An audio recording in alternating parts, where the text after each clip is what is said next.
So ಎಲ್ಲರಿಗೂ ನಮಸ್ಕಾರ. ಕರ್ನಾಟಕದಲ್ಲಿ ಫೇಸ್ 3ನಲ್ಲಿ ಚುನಾವಣೆ ಬರ್ತಿರುವುದರಿಂದ ದಾವಣಗೆರೆ 13 ಪಾರ್ಲಿಮೆಂಟರಿ ಕಾನ್ಸ್ಟಿಟ್ಯೂನ್ಸಿಗೆ ನಾಳೆ ಚುನಾವಣೆ ನಡೆಯಲಿದೆ.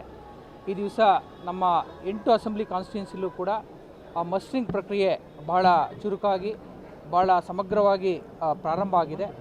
ಒಟ್ಟು 1946 ಪೋಲಿಂಗ್ ಸ್ಟೇಷನ್ಗಳಿಗೆ ನಮ್ಮ PRO ಮತ್ತು ಇತರ ಎಲ್ಲ ಅಧಿಕಾರಿಗಳು ಈ ದಿವಸ ಬೇರೆ ಬೇರೆ ತಾಲೂಕುಗಳಿಂದ ಬಂದು ಎಲ್ಲ ಸಾಮಗ್ರಿಗಳನ್ನು ಪೂರ್ಣ ಪ್ರಮಾಣದಲ್ಲಿ ತೆಗೆದುಕೊಂಡು ಅವರಿಗೆ ವ್ಯವಸ್ಥೆ ಮಾಡಿರುವಂತಹ ಟ್ರಾನ್ಸ್ಪೋರ್ಟೇಷನಲ್ಲಿ ಹೋಗ್ತಾ ಇದ್ದಾರೆ. ವಿಕಲಚೇತನರಿಗೆ ನಾವು ವಿಶೇಷವಾಗಿ ಇನೋವಾ ವೆಹಿಕಲ್ಗಳನ್ನು ಕೂಡ ಅರೇಂಜ್ ಮಾಡಿದ್ದೇವೆ. ಸೊ ಈಗ ನಾನು ಕೆಲವು PROಗಳ ಜೊತೆಯೂ ಕೂಡ ಚರ್ಚೆ ಮಾಡಿದೆ.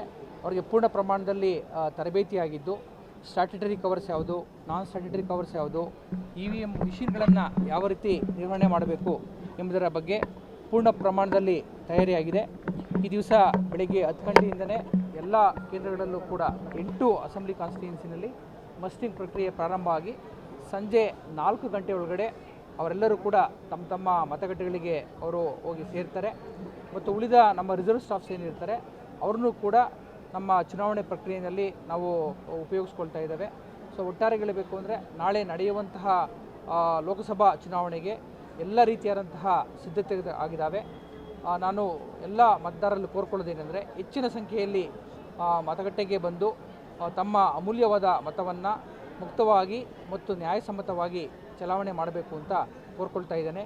ಕಳೆದ ಬಾರಿ ನಮ್ಮ ದಾವಣಗೆರೆ ಜಿಲ್ಲೆಯಲ್ಲಿ 72.96% ವೋಟಿಂಗ್ ಆಗಿದೆ. ಈ ಸಲ ಇನ್ನೂ ಹೆಚ್ಚಿನ ಪ್ರಮಾಣದಲ್ಲಿ ಮತದಾರರು ಬರಬೇಕು, ತಮ್ಮ ಮತವನ್ನು ಚಲಾವಣೆ ಮಾಡಬೇಕು ಅಂತ ಕೋರ್ಕೊಳ್ತಾ ಇದ್ದೇನೆ. ಒಟ್ಟು ನಮ್ಮಲ್ಲಿ 35 ಸಖಿ ಪೋಲಿಂಗ್ ಸ್ಟೇಷನ್ಸ್ಗಳಿದ್ದಾವೆ. ಒಂದೊಂದು ಅಸೆಂಬ್ಲಿ ಕಾನ್ಸ್ಟಿಟ್ಯೂನ್ಸಿಗೆ ಒಟ್ಟು 5 ಸಖಿ ಪೋಲಿಂಗ್ ಬೂತನ್ನು ನಾವು ಸ್ಥಾಪನೆ ಮಾಡಿದ್ದೇವೆ. ಅದರ ಜೊತೆಗೆ ಯುವಕರಿಂದ ಒಂದೊಂದು ಪೋಲಿಂಗ್ ಸ್ಟೇಷನ್ಗಳನ್ನು ನಾವು ನಿರ್ವಹಣೆ ಮಾಡ್ತಾ ಇದ್ದೇವೆ. ವಿಶೇಷ ಚೇತನರಿಂದ 1 ಪೋಲಿಂಗ್ ಸ್ಟೇಷನ್ಗಳನ್ನು ಒಂದು ಅಸೆಂಬ್ಲಿ ಕಾನ್ಸ್ಟಿಟ್ಯೂನ್ಸಿ ನಿರ್ವಹಣೆ ಮಾಡ್ತಾ ಇದ್ದೇವೆ. ಒಂದು ಥೀಮ್ ಬೇಸ್ಡ್ ಇತ್ತು ಅಂದರೆ ಇನ್ನೊಂದು ನಮ್ಮ ಸಂಸ್ಕೃತಿನ ಬಿಂಬಿಸುವಂತಹ ನಾವು ಪೋಲಿಂಗ್ ಸ್ಟೇಷನ್ಗಳನ್ನು ನಾವು ತೆಗೆದಿದ್ದೇವೆ. ಒಟ್ಟಾರೆಯಾಗಿ ಮತದಾರರಿಗೆ ಎಲ್ಲ ರೀತಿಯಾದಂಥ ವ್ಯವಸ್ಥೆಯನ್ನು ನಮ್ಮ ಮತಗಟ್ಟೆ ಕೇಂದ್ರಗಳಲ್ಲಿ ನಾವು ಮಾಡಿಕೊಂಡಿದ್ದೇವೆ. ಹೆಚ್ಚಿನ ಸಂಖ್ಯೆಯಲ್ಲಿ ಬರಬೇಕು ಅಂತ ನಾನು ಕೋರ್ಕೊಳ್ತೀನಿ. ಕಳೆದ ಬಾರಿಗಿಂತ ಜಾಸ್ತಿ ಮಾಡಬೇಕು ಅಂತ ನಾವು ಟಾರ್ಗೆಟ್ ಇಟ್ಕೊಂಡಿದ್ದೇವೆ. ಆದರೂ ಕನಿಷ್ಠ 80 ಮೇಲಾದರೂ ಆಗಲೇಬೇಕು.